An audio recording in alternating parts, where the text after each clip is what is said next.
राधे राधे सभी को। आज है कार्तिक मास के शुक्ल पक्ष की प्रबोधनी एकादशी, जिसको देवोत्थान के नाम से भी जाना जाता है, जिसको देवउठनी एकादशी भी कहते हैं। तो आइए आज हम देवउठनी एकादशी की कथा सुनते हैं और पढ़ते हैं। ब्रह्मा जी बोले कि हे मुनि श्रेष्ठ, अब आप पापों को नष्ट करने वाली तथा पुण्य और मुक्ति को देने वाली प्रबोधनी एकादशी का महात्मा सुनिए। भागीरथी, गंगा तथा तीर्थ नदी, समुद्र आदि तभी तक फल देते हैं जब तक प्रबोधनी एकादशी नहीं आती।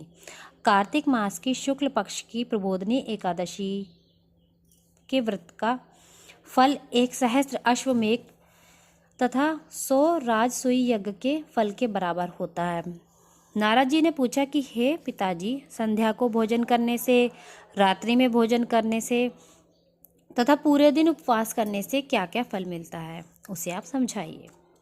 ब्रह्मा जी बोले कि हे नारद, संध्या को भोजन करने से 1 जन्म का, रात्रि में भोजन करने से 2 जन्म का तथा पूरे दिन उपवास करने से 7 जन्म के समस्त पाप नष्ट हो जाते हैं।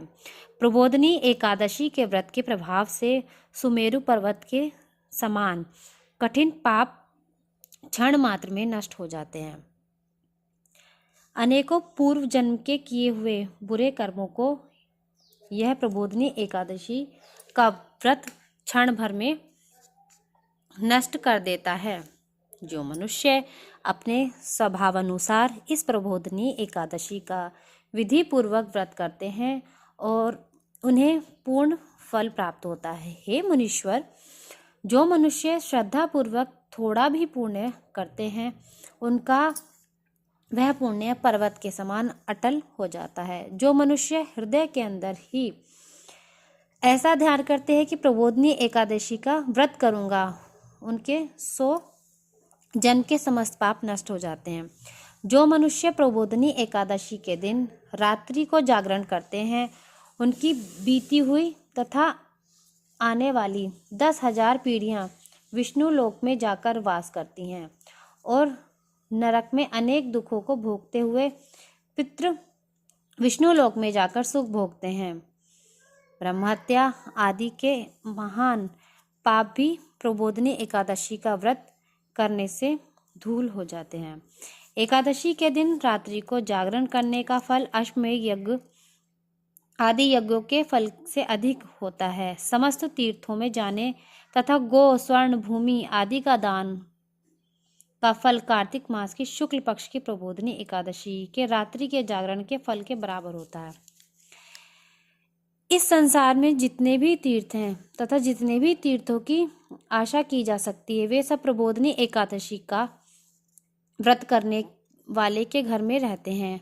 जो मनुष्य इस एकादशी के व्रत को करता है, वह योगी, तपस्वी तथा इंद्रियों को जीतने वाला होता है, क्योंकि यह एकादशी भगवान विष्णु को अत्यंत प्रिय है। इसके व्रत के प्रभाव से कायिक, वाचिक और मानसिक पाप नष्ट हो जाते हैं। इस एकादशी के दिन जो भगवान की प्राप्ति के लिए दान, तप, होम, यज्ञ आदि करते हैं, उन्हें अक्षय पुण्य मिलता है। प्रबोधनी एकादशी के दिन भगवान की पूजा करने से बाल, यौवन, वृद्धावस्था के समस्त पाप नष्ट हो जाते हैं। इस एकादशी की रात्रि को जागरण करने का फल चंद्र सूर्य ग्रहण के समय स्नान करने के फल से सहस्त्र गुना अधिक होता है। मनुष्य जन्म से लेकर जो पुण्य प्रबोधनी एकादशी के व्रत के पुण्य के सामने व्यर्थ हैं। इसलिए हे नारद, तुमको भी विधि पूर्वक विष्णु भगवान की पूजा करनी चाहिए। जो मनुष्य कार्तिक मास में धर्मपरायण होकर अन्य व्यक्तियों का अन्न नहीं खाते हैं, उन्हें चंद्रायण व्रत का फल मिलता है। कार्तिक मास में भगवान दान आदि से उतने प्रसन्न नहीं होते जितने कि शास्त्रों की कथा सुनने से प्रसन्न होते हैं। कार्तिक मास में जो मनुष्य भगवान की कथा को थोड़ा बहुत पढ़ते हैं, सुनते हैं, उन्हें 100 गौ के दान का फल मिलता है। जो मनुष्य अपने कल्याण के लिए विष्णु भगवान की कथा सुनते हैं उन्हें 100 गौ के दान का फल मिलता है। जो मनुष्य अपने कल्याण के लिए विष्णु भगवान की कथा सुनते हैं वे अपने कुटुंब का उद्धार करते हैं, 1,000 गोदान का फल पाते हैं। जो मनुष्य प्रबोधनी एकादशी के दिन विष्णु भगवान की कथा सुनते हैं उन्हें 7 दीप के दान का फल मिलता है। जो विष्णु की भक्ति पूर्वक कथा सुनते हैं और कथा वाचने वाले ब्राह्मण की यथाचित पूजा करते हैं तथा उसे संतुष्ट करते हैं वे उत्तम लोक को जाते हैं। इस पर नारद जी बोले, हे ब्रह्मा जी, अब आप एकादशी के व्रत का विधान कहिए और कैसा व्रत करने से पुण्य मिलता है वह भी समझाइए। ब्रह्मा जी बोले कि हे नारद जी, इस एकादशी के दिन मनुष्य को ब्रह्म मुहूर्त में उठना चाहिए और नदी, तालाब, कुआं आदि पर स्नान करके व्रत का नियम ग्रहण करना चाहिए। उस समय भगवान से विनय करनी चाहिए कि हे भगवान, आज मैं निराहार रहूंगा और दूसरे दिन भोजन करूंगा, इसलिए आप मेरी रक्षा करें। इस प्रकार विनय करके भगवान की पूजा करनी चाहिए। उस रात्रि को भगवान के समीप गीत, नृत्य, बाजे तथा कथा आदि से व्यतीत करनी चाहिए। प्रबोधनी एकादशी के दिन कृपणता को त्याग कर बहुत से पुष्प, फल, अगरबत्ती, धूप आदि से भगवान की आराधना करनी चाहिए। शंख के जल से भगवान को अर्घ देना चाहिए। इसका समस्त तीर्थदान आदि से करोड़ गुना फल अधिक होता है। जो मनुष्य पुष्प से भगवान की पूजा करते हैं उनके सामने इंद्र भी हाथ जोड़ता है। कार्तिक मास में जो बिल पत्र से भगवान की पूजा करते हैं उन्हें अंत में मुक्ति मिलती है। कार्तिक मास में जो मनुष्य तुलसी जी से भगवान की पूजा करते हैं उन्हें 10,000 जन्म के समस्त पाप नष्ट हो जाते हैं।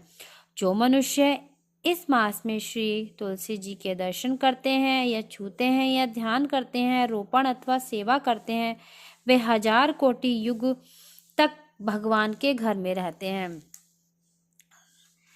समस्त मनोकामनाओं को पूरा करने वाले भगवान कदम्ब पुष्प को देखकर अत्यंत प्रसन्न होते हैं। यदि मनुष्य कदम्ब के पुष्प से पूजा करते हैं या तो यमराज के दुखों को नहीं पाते। जो गुलाब के पुष्प से भगवान की पूजा करते हैं उन्हें मुक्ति मिलती है। जो मनुष्य बकुल और अशोक के फूलों से भगवान की पूजा करते हैं वे अत्यंत काल तक शोक से रहित रहते हैं। जो मनुष्य विष्णु भगवान की सफेद और लाल कनेर के फूलों से पूजा करते हैं उन पर भगवान अत्यंत प्रसन्न होते हैं। जो मनुष्य विष्णु भगवान की दूर्वा दल से पूजा करते हैं वे पूजा के फल से 100 गुना अधिक फल पाते हैं।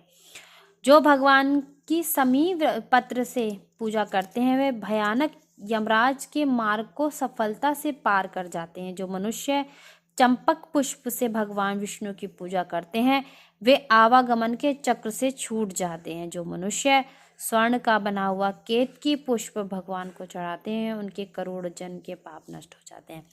जो मनुष्य भगवान की पीले और रक्तवर्ण कमल से सुगंधित पुष्पों से पूजा करते हैं उन्हें श्वेत दीप में स्थान मिलता है। इस प्रकार रात्रि में भगवान की पूजा करके प्रातः शुद्ध जल की नदी में स्नान करना चाहिए। स्नान करने के पश्चात भगवान की पूजा करनी चाहिए। इसके बाद इस व्रत की समाप्ति पर ब्राह्मणों को भोजन कराना चाहिए और दक्षिणा देकर मीठे वाक्यों द्वारा सभा करनी चाहिए। उसके उपरांत भोजन, गौ और दक्षिणा से गुरु की पूजा करनी चाहिए और ब्राह्मणों को बहुत सी दक्षिणा देकर इस नियम को छोड़ना चाहिए। ब्राह्मणों को यथाशक्ति दक्षिणा देनी चाहिए।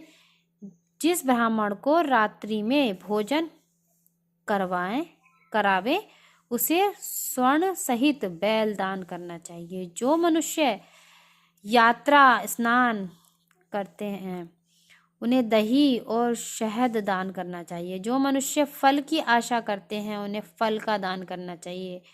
तेल की जगह घी की जगह दूध और अन्नों में चावल दान करना चाहिए। जो मनुष्य इस व्रत में भूमि शयन करते हैं उन्हें सब वस्तुओं सहित सैया दान करना चाहिए। जो मौन धारण करते हैं उन्हें स्वर्ण सहित तिल दान करना चाहिए। जो मनुष्य बालों को धारण करते हैं उन्हें दर्पण दान करना चाहिए। जो मनुष्य कार्तिक मास में उपनाह धारण नहीं करते उन्हें उपनाह दान करना चाहिए। जो मनुष्य इस मास में नमक त्यागते हैं उन्हें शक्कर दान करनी चाहिए। जो मनुष्य नित्य प्रति देव मंदिरों में दीप जलाते हैं उन्हें स्वर्ण या तांबे के दीपक को घी तथा बत्ती सहित दान करना चाहिए। जो मनुष्य चतुर्मास व्रत में किसी वस्तु को त्याग देते हैं उन्हें उस दिन से पुनः ग्रहण करना चाहिए। जो मनुष्य प्रबोधनी एकादशी के दिन विधि पूर्वक व्रत करते हैं उन्हें अत्यंत सुख मिलता है और अंत में वे स्वर्ग को जाते हैं। जो मनुष्य चतुर्मास व्रत को बिना किसी विघ्न के पूरा करते हैं उन्हें फिर दोबारा जन्म नहीं मिलता। जिन मनुष्यों का व्रत खंडित हो जाता है वह नरक को जाते हैं। जो मनुष्य इस एकादशी के महत्व को सुनता है वह पढ़ता है उसे अनेक गोदान का फल मिलता है। कथा का सार, स्वाध्याय तपस्या व त्याग की दृष्टि से चतुर्मास का नियम बेहद महत्वपूर्ण है। भगवान श्री हरि विष्णु की भक्ति में लीन होने के लिए यह समय अत्यंत उत्तम होता है। ग्रस्त में बंधा व्यक्ति भी चतुर्मास में भगवान विष्णु की भक्ति का पूरा लाभ उठा सकता है। बोलो श्री हरि विष्णु भगवान की जय।